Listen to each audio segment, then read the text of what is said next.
দুৰৱস্থাৰ বাবে মই আনৰ ঘৰত থাকিয়েই পঢ়া শুনা কৰি মাৰ সপোনবোৰ পূৰ কৰিম বুলি প্ৰতিজ্ঞা লৈছোঁ।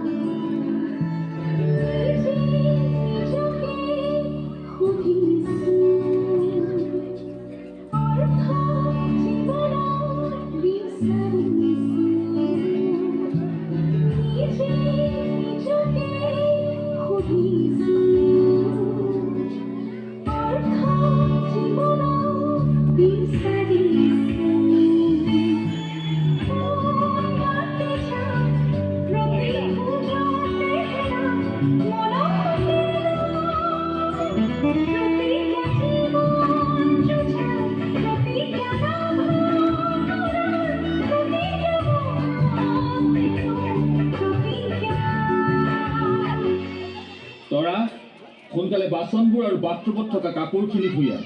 ছাৰ, মই এতিয়া পঢ়ি আছোঁ। পঢ়া সামৰিয়েই তুমি আনিম।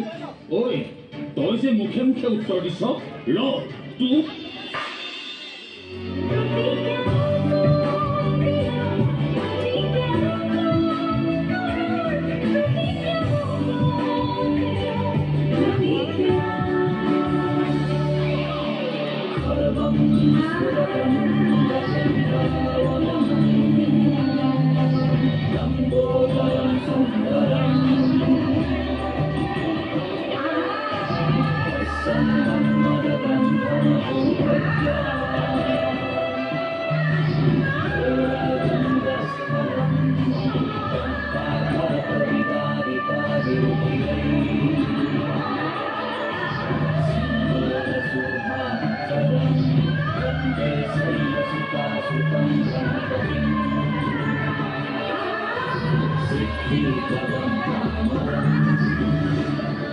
ছাৰ, মোক ভালদৰে পঢ়ুৱাব দেই।